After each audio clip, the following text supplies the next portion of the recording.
We have the latest set of draft picks for your Seattle Seahawks in round number 6 on day number 3. They include Auburn corner DJ James at 192 overall, followed by Mike Jerrell, offensive tackle from Findlay, at 207. Let's break down both of these selections for the Seattle Seahawks for you.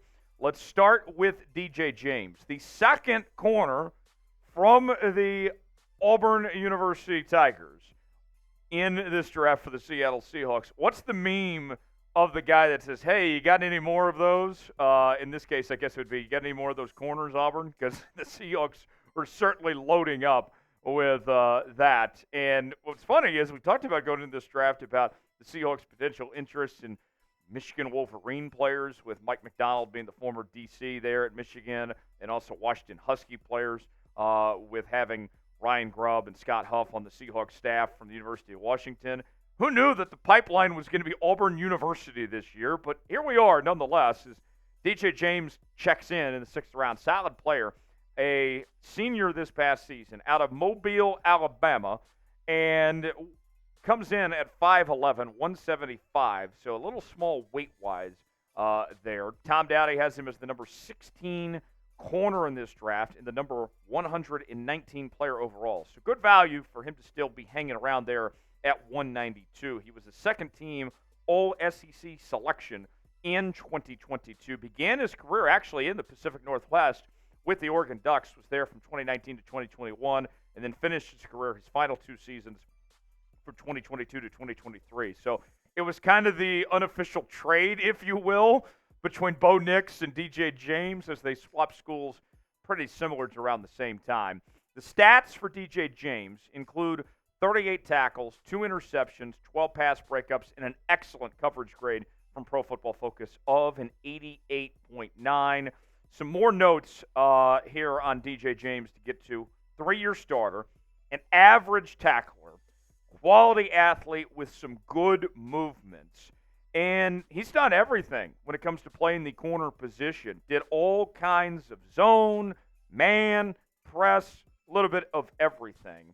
And I'll say this, when it comes to his performances, where he was stuffing the stat sheet and raising that PFF number, mostly happened against bad teams throughout his 2023 season. But I'll say this, he did play very well against LSU, who had one of the best offenses in college football this past year. So something to keep in mind. Play strength is pretty bad, if we're going to be honest.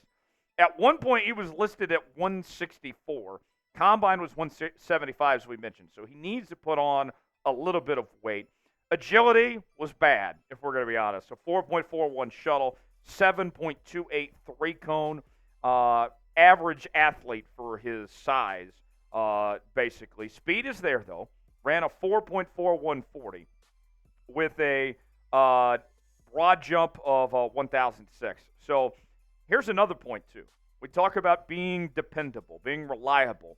He never missed a game at the University of Auburn due to injury. So DJ James, not a bad find at all for the Seahawks here in round number 6. How would you grade the pick of DJ James?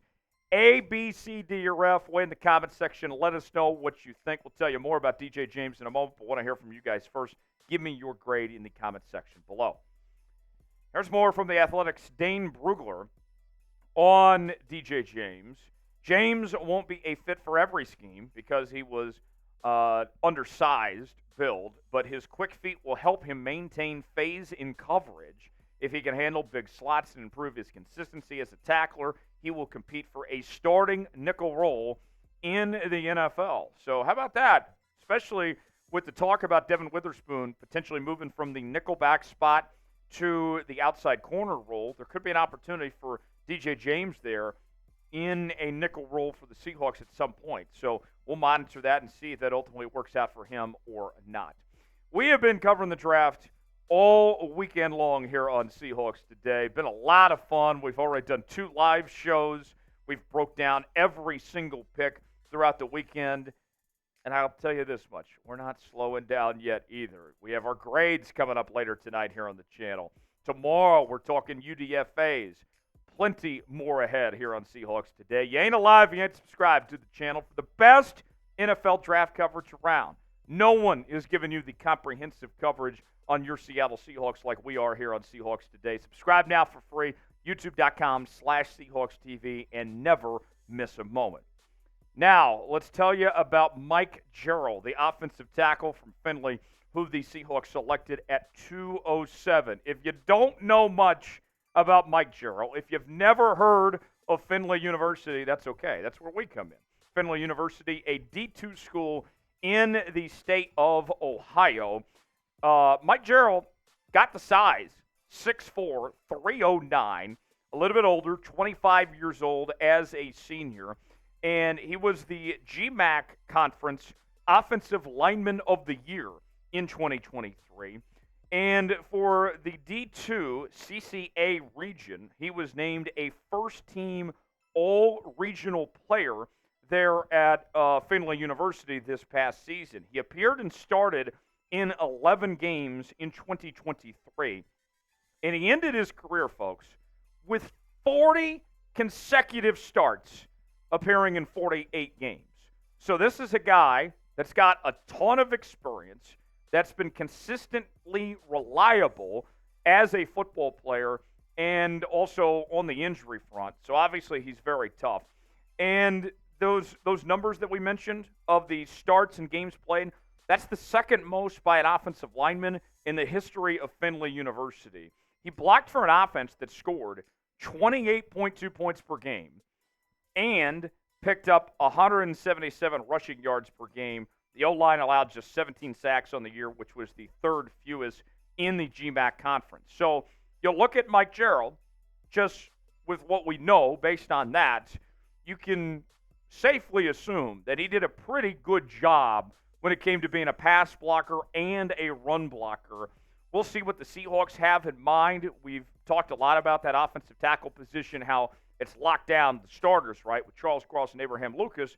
But Cross and Lucas both suffered a deal of injuries last year, and they're still concerned about Abraham Lucas when it comes to how his knee is going to hold up long term. So they were going to need some depth pieces, some players to potentially fill in if there were some injuries or have some rotational guys. You did bring in George Fant. He's going to be your backup swing tackle, but now you have another option here in Mike Jerrell. So let me ask you, now that the Seahawks have all these picks that they've taken care of, what is your one-word reaction to what we've seen from this Seahawks draft to this point?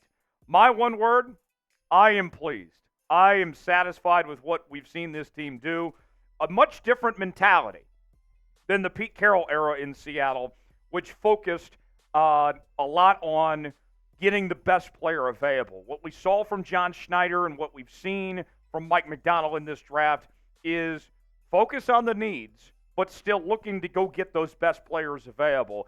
And what they did specifically in day one and day two with the likes of Byron Murphy and Christian Haynes, I think this Seahawks team has made some noise throughout this draft. More coverage to come. Got grades coming up later, so stay tuned for that. Subscribe now to Seahawks Today. More ahead. We'll see you here in just a little while from right now.